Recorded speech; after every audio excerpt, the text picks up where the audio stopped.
This is a Beatles song that you could probably come to a lot of conclusions about, right? Nothing's gonna change my world is repeated over and over again. There's this phrase that you probably don't know what it means, and you're like, why was that there? We'll talk about that in a minute. There's a lot of conclusions you could come to about this song, or even just phrases within the song that kind of point out like, oh, that's an interesting lyric there. That's an interesting way of saying it. John Lennon, when he wrote this, actually wrote this during or after having a fight with his wife, and couldn't go to sleep, and then was like, this song was like there, and I had to write it in order to get to bed that night, which I find interesting. I'm like, oh, that's an interesting song that would come out after a fight there. Okay, that's an interesting one. So that could lead maybe to some different conclusions about the meaning of the song or what it's communicating. But I think it's kind of about, well, I'm not going to tell you what I think it's about. You think what you think it's about. But I think it connects in some ways to the theme that we're going to go into today. Obviously, the song is called Across the Universe, which you'll see how that connects. But let's talk about this phrase, Ja Guru Deva, that we saw. So this phrase repeated over and over again throughout the song at the start of the chorus and then at the very end. Here's what it means. Ja means joy, hail, or glory to, and Guru means remover of darkness, and Deva means shining one or divine, in like the English word would translate to that. So some have translated it, glory to the shining remover of darkness. Think of that, glory to the shining remover of darkness. And then the song being Across the Universe, I thought it was interesting, this one phrase or lyric within there, images of broken light which dance before me like a million eyes, they call me on and on across the universe. It was this lyric that kind of had me choose this song today, actually. This is kind of a very interesting lyric amid everything in this song.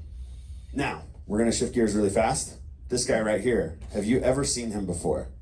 No. Do you know who he is? Does anybody have any guesses who this might be? What? Any guesses? Anybody? No one's even gonna like throw out a guess. No one's gonna roll the dice. You're like, no, I'm not gonna do it. All right, the answer is James Webb.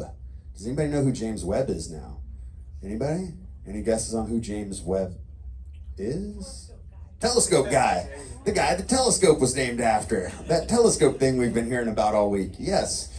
So in an effort to be relevant to this week and some of the realities that we've maybe experienced this week, I figured I would show you this guy, James Webb. He was the admin for NASA in the 60s, and you probably know him better for this next image, which is the telescope that was named after him.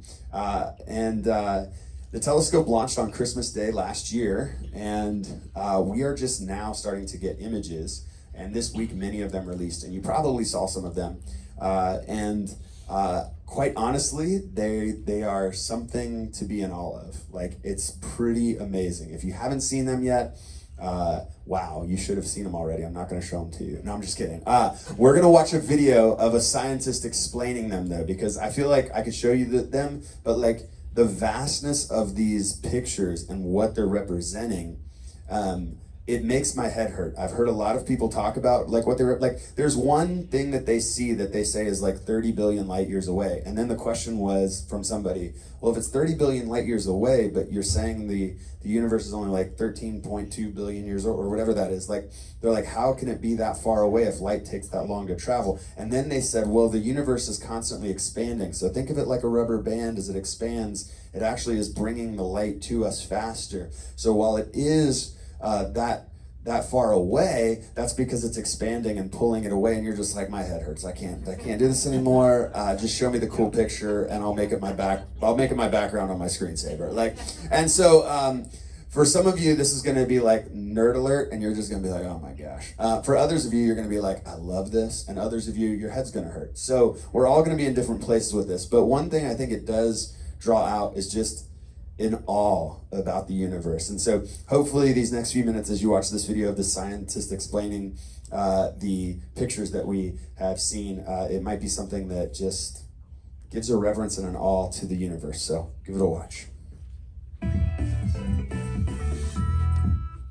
About 200 days ago, the James Webb Space Telescope launched from French Guiana. This telescope was designed to do something very specific and very difficult: detect infrared light at high resolution. That's very hard to do because anything that has any heat at all emits infrared radiation, including the mirrors of telescopes. And so, to detect the light it wanted to see at the resolution scientists desired, its mirror needed to be huge, and also it needed a big sun shield to keep it cool. All of that meant that this was a telescope that was far too big to fit inside of a rocket. So we created a telescope that needed to delicately unfold, transforming into its final form with over 300 different individual points of failure. But this week, the very first full-color images from this telescope were released, and I want to talk to you about them. Now, I'm getting over COVID right now, so I could not come into the studio to record, but you know I wasn't gonna miss this. We're gonna go through the first 4 of JWST's full-color images from closest to most distant. And we will show you both the most detailed view that we had before this week and the view that Webb has given us. Now, it's important to remember that all of these images are very different distances away from us, which has made this release a kind of tour of the universe. Beginning with the Southern Ring, a nebula a mere 2,000 light years away here in our home galaxy. This is a planetary nebula,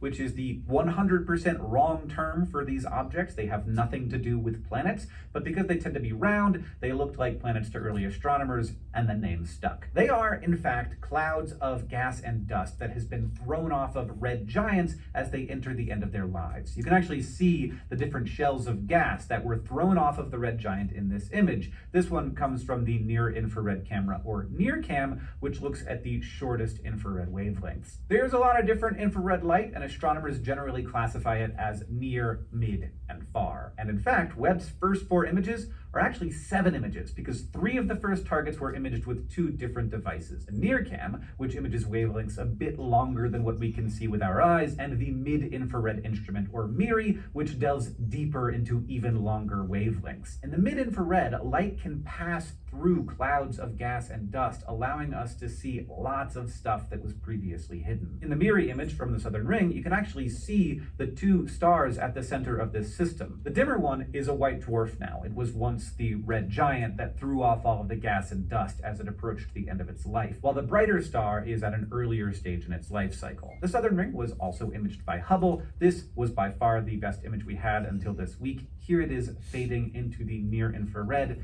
and now into the mid-infrared. Now moving around 4 times further away to probably the most dramatic of the JWST's first images. This is a small portion of the Carina Nebula around 7,500 light years away from Earth. This is a different kind of nebula, not a shell of gas thrown off by a dying star, but a giant cloud of gas and dust that is actively gathering together into new stars. It's one of the most active star-forming regions of our galaxy, and thus contains a tremendous amount of information about how stars form. This image is around 16 light years wide. It's a very charismatic structure. Astronomers are calling it the cosmic cliffs. Massive young stars that are just out of frame bombard this region with cosmic radiation that wears away at the dense wall of gas, while hot ionized gas streams into the blue area. Here I just want to note that all bright points of light imaged by Webb will have these 8-pointed stars. 6 big points like a snowflake and 2 smaller horizontal points. These are diffraction spikes. They're not a problem for science, as the telescope can be rotated so that the spikes don't occlude a target of interest, but they do look extremely cool, and also will forever be an immediate sign that an image is from the Webb. This is the NIRCam image, but we can now switch over to a smaller image that's a composite of MIRI and NIRCam, which is an amazing example of how moving to the mid-infrared allows us to see through clouds of dust to what lies beneath.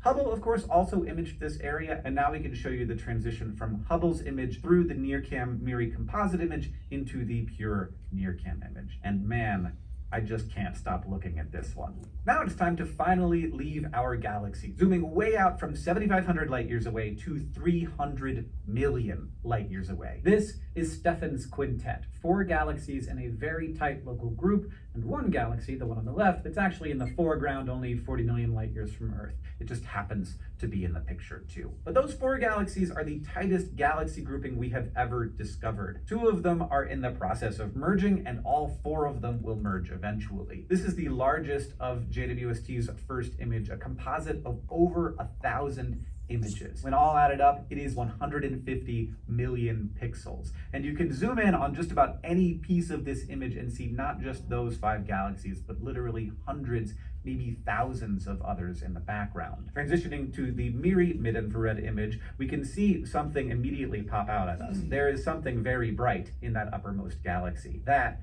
is a supermassive black hole, 24 million times the mass of the sun, and it is actively adding material to itself and emitting more energy than 40 billion suns. Again, this has been imaged by Hubble. Here that is transitioning into the MIRI image, and finally transitioning into that NIRCam image. Now, our last image, of course, is the furthest. There is a galaxy cluster, 4.6 billion light years from the Earth, in the center of this image. You can see the galaxies like white blobs with bright points in their centers. This is both the star of the image and also not really the star. It isn't so much this galaxy cluster itself that is the exciting part, it is what it enables. Because it is so massive, it creates a dip in space, and as light moves through that dip, it bends, and it bends in such a way that light coming from much more distant galaxies gets magnified. These are galaxies that would be far too small to see with a telescope even as advanced as the Webb. This is called gravitational lensing, and in effect, it has allowed us to make a telescope that is 4.6 billion light years long.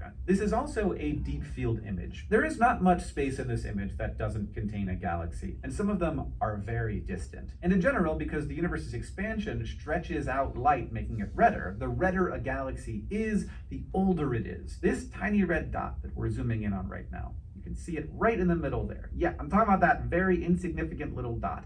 That is 13.1 billion light years away. We are seeing it as it existed 13.1 billion years ago. And of course, Hubble imaged this area of space as well. Here we move from Hubble's image into Webb's. Clearly an improvement, but for a bit more context. Remember that this image is able to see not just more detail, but entire wavelengths Hubble could not see. And also, Hubble can see wavelengths that Webb cannot see, making them a very powerful duo. But while Hubble's image required 10 days of imaging, this image was taken by JWST in just 12.5 hours. This mission has been a dream for decades, and that dream has come true. But the best part is that the dream is going to keep coming true for years to come. We here at SciShow Space are going to be drooling over new images as they come out, and we invite you to join us by subscribing here or by supporting us on Patreon at patreon.com/SciShowSpace.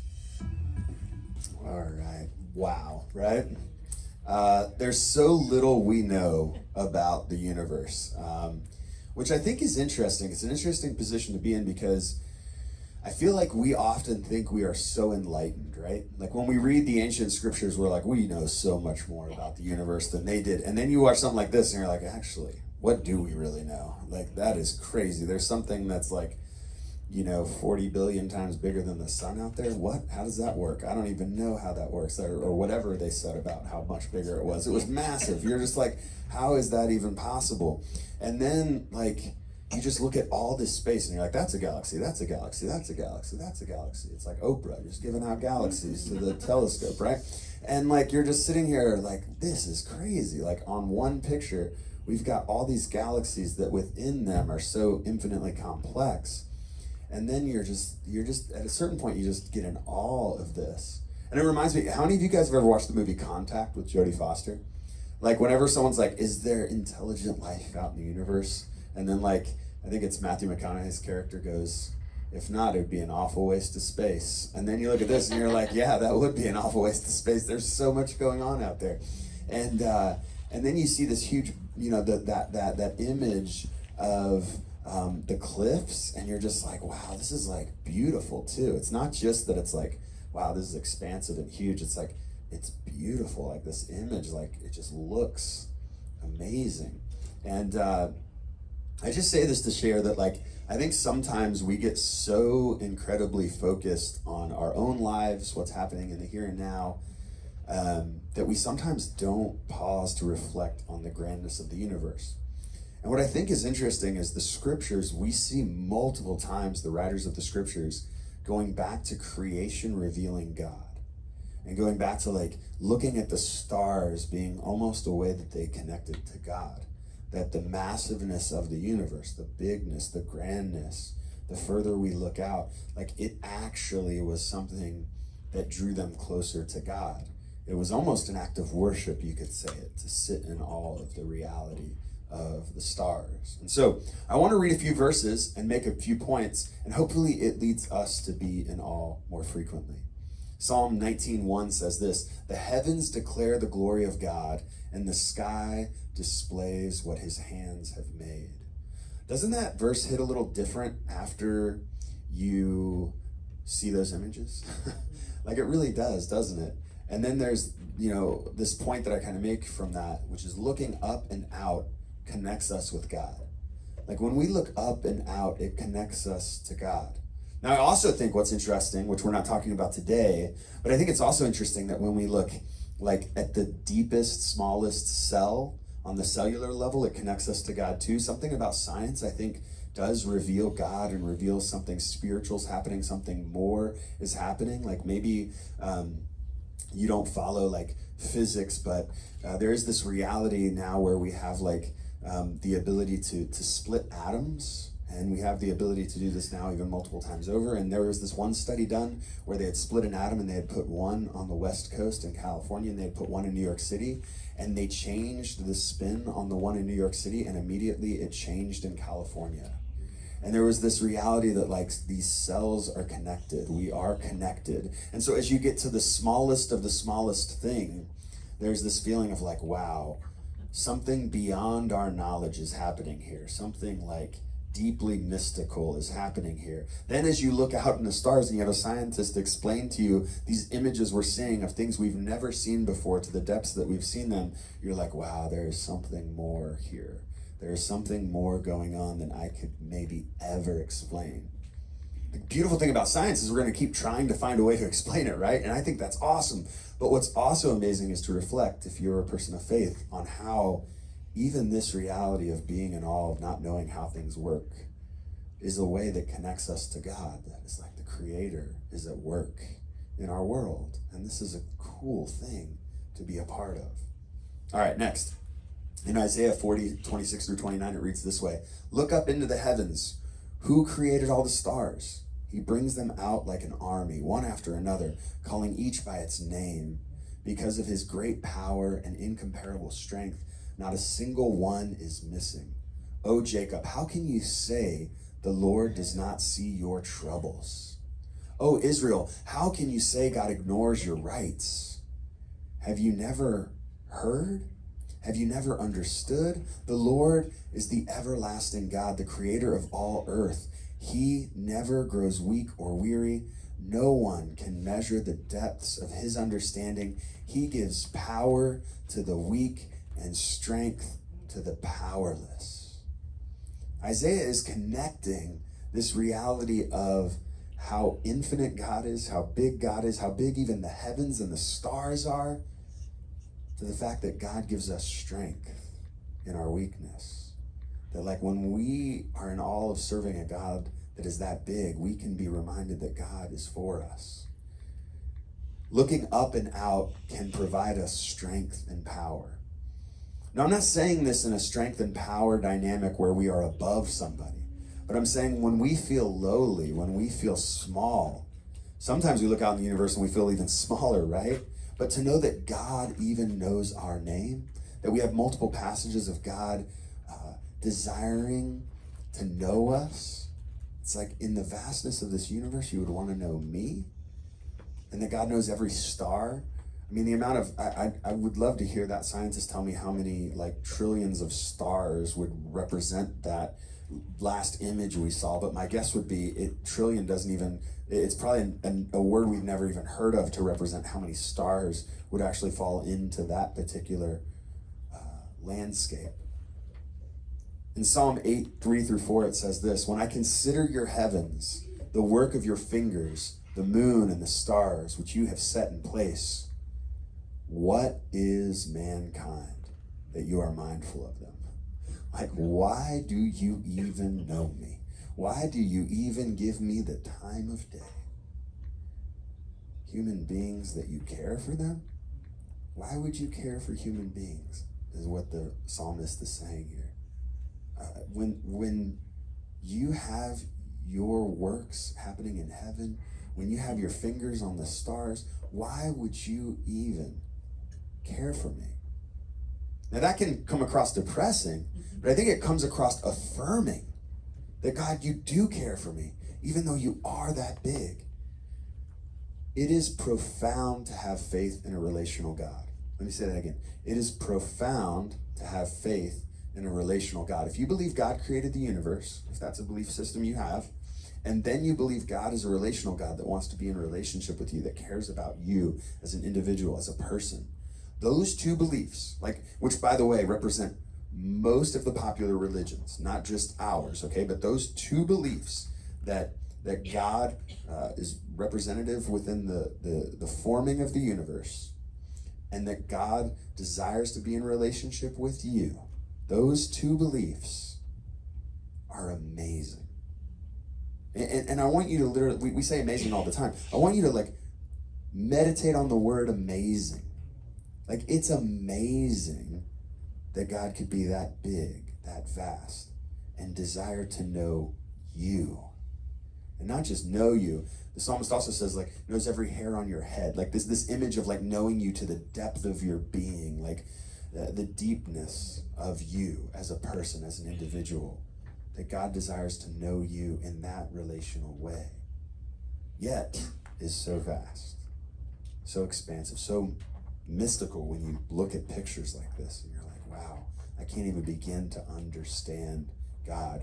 And then we live on earth and put God in boxes, right? It's kind of comical. When you really actually pause and think about it, you're like, that's kind of funny that we think God can't do that or couldn't do that, or that this belief system is the only way to connect to God, or that this is when you see this, you're like, wow, to see God at work is pretty amazing. It's profound.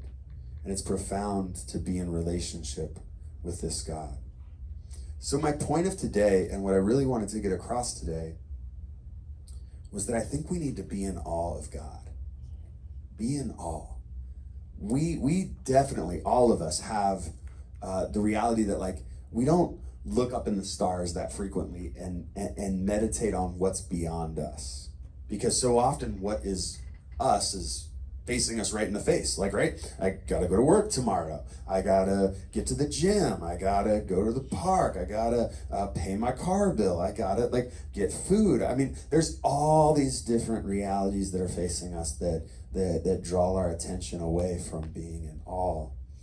And we can't live in awe 24/7. That's not how we're meant to live. We definitely need to be mindful of our life here and now. But if we want to connect to God deeper, and I know a lot of people here do desire to connect to God deeper, one of the ways I think we can consider praying is to maybe just grab one of these pictures and just stare at it for a while. And just stare at it. Maybe don't say anything. Maybe just stare at it and see what comes to mind. See how awesome the universe is, and then how much wonder that might bring our spirit and our soul, and how that might actually connect us to God deeper. See, I think sometimes we get so caught in these systematic ways of connecting to God that we miss the very simple ways that God is revealing himself in nature.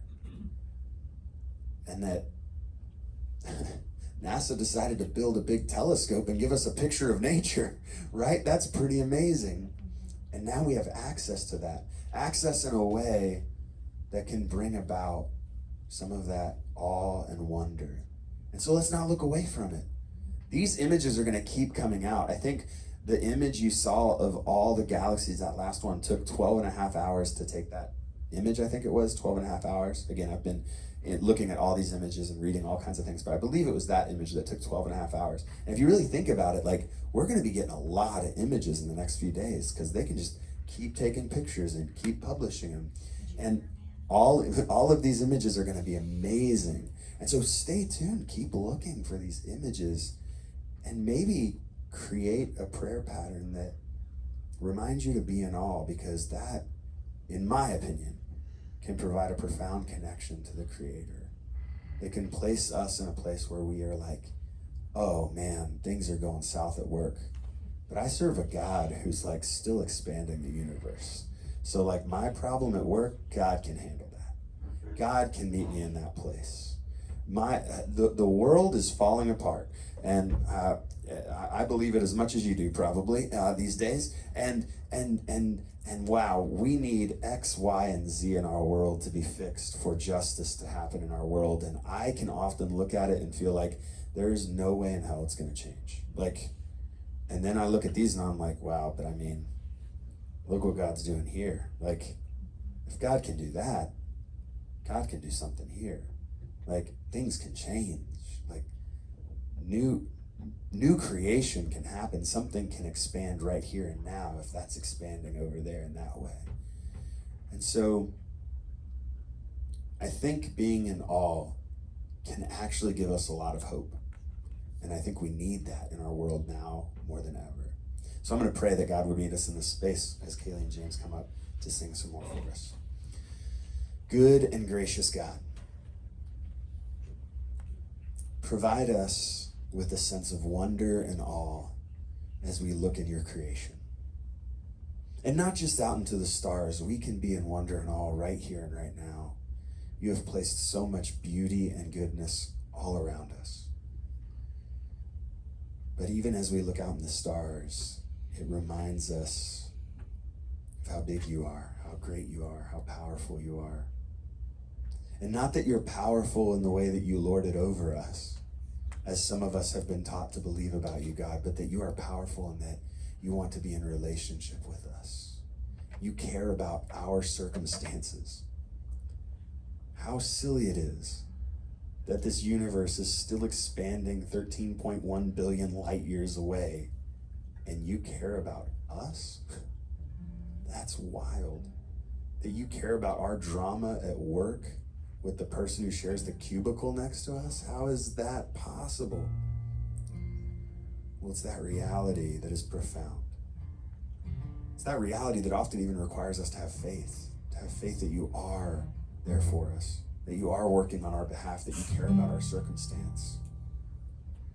God, as we spend time in awe and in wonder of you, may it deepen our faith and make you even more personal to us. May we feel that. God, meet us in that place. In the name of Jesus.